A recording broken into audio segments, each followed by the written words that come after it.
Dabar jūs matote mano firminį vibracijos metodą. Uždedu rankas ir vibruoju su rankomis. Šį judesį aš išmokau su praktika.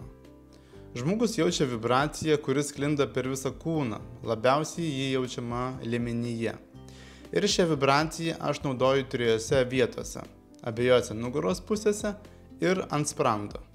Galite išmėginti, bet negarantuoju, kad padarysite iš karto.